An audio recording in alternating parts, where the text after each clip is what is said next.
Would you come to the microphone, please? Yes, ma'am. And give us your name, please. My name's Drew Norwood. I'm president of Windsor Officer Company. And to back up, about 2-3 years ago, I guess, when we began looking at this piece of property, I went and talked to Mr.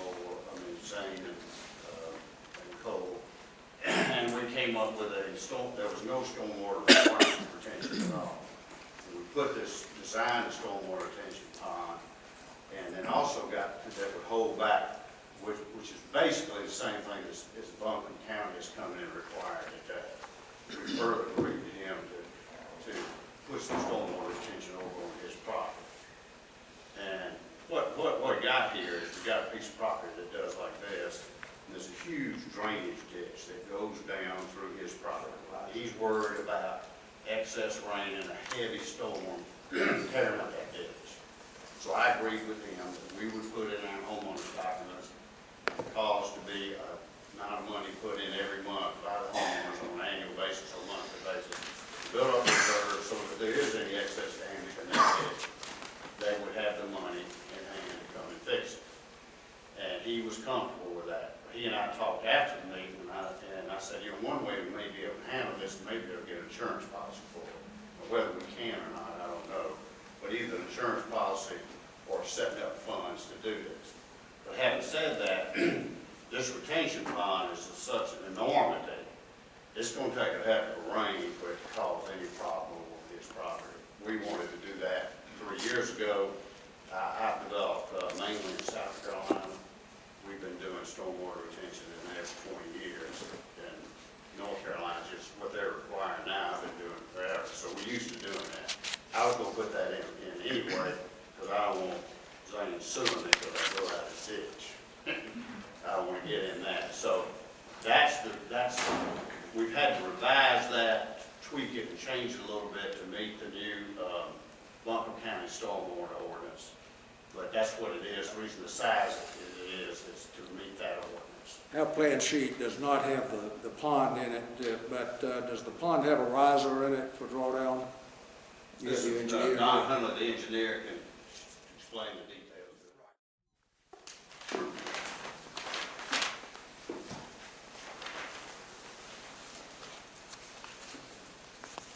You'll need a motion to approve. Right, you need a motion to approve. I make a motion. Second. Is there any discussion? All in favor of this motion, say aye. Aye. All opposed, say no. The next item on the agenda is a request from Tom and Lori Miller for a 2-lot subdivision on New Stock Road. And this too has been approved by the Planning and Zoning Board. Yes, it has. Is there any discussion? Any comments, questions? Move we approve it. Second. Is there any discussion? All in favor of this motion, say aye. Aye. All opposed, say no. The next item on the agenda is a discussion of a conditional use zoning district for Weaver Boulevard. And who is here to speak to this?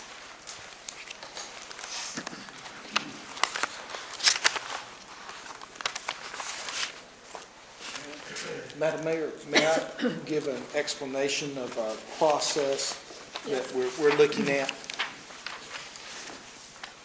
Before you're on the application, we do have a flow chart that kind of explains the process that the developer would be going through. We have received a petition for property which we know as the McPhail property on Weaver Boulevard to receive a CZD, Conditional Zoning District, change in the district. We have looked at it and it brings it to the Town Council tonight for your further consideration. Any action on your part tonight doesn't mean that the project will be approved. It just means that you're willing for the developer to take the next step in developing the plans, developing the traffic studies, and those types of things. You can review it, you can turn it down tonight, and that's the end of the project.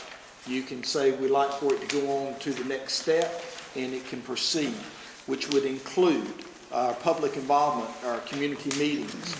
Then it will go to also a review by the Planning and Zoning Board with the compliance with adopted plans. Then it comes back to you once again for your consideration after having the planning and zoning board's input. At that time, you can either agree or disagree with the process moving forward. If you choose to allow it to move ahead, then it will go to a public hearing. At that time, it will come back before you, and at that time you can approve it or reject it for the final time. If you choose to approve it that time, then it is a change in the zoning map, or you can stop the process at that point. So it will actually come before the council tonight, and then 2 other times if you choose for the developer to proceed with this project.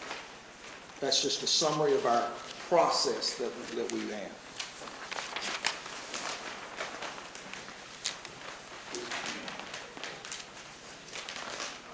Mike, I guess this is a question for Patsy. By looking at this project tonight, does this any way hurt our lawsuit that we have against us right now?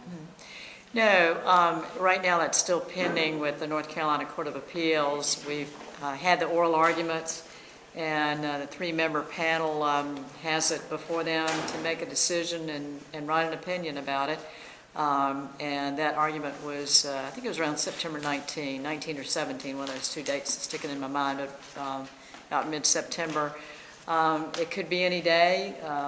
Every other Tuesday is when they issue their opinions. I don't know when we'll get one, but it would not be prejudicial to that for you to consider deciding whether or not to send this to the Planning and Zoning Board. So. Good evening, Mayor and council members. My name is Clay Mooney. I'm a landscape architect with Design Associates in Asheville.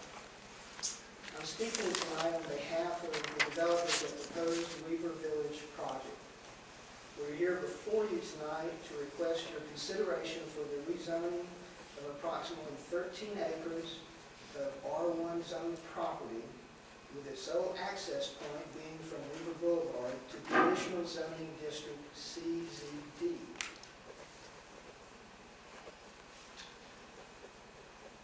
If you would look at the board right here, this is an exhibit to try to give you a vicinity map, to try to give you some. Now this is the site plan, unencumbered by any aerial photography or whatever, but this shows the conceptual development scheme for Weaver Village. And again, just here, that's where the McPhail house will be, right there. That's where it will be relocated. Now, in this plan, I'll be able to try to illustrate the concept of this mixed-use development. In the front, along Weaver Boulevard, we have the commercial portion of the development, transitioning back to office retail uses, and then here in the back, we have approximately 19 to 20 residential uses. Mary, if you would please go to the next board.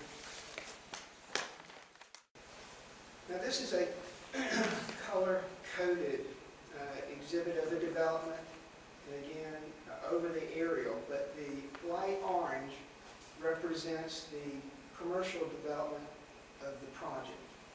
The commercial development represents approximately 4.42 acres of the 13 acres, which is approximately 34% of the development.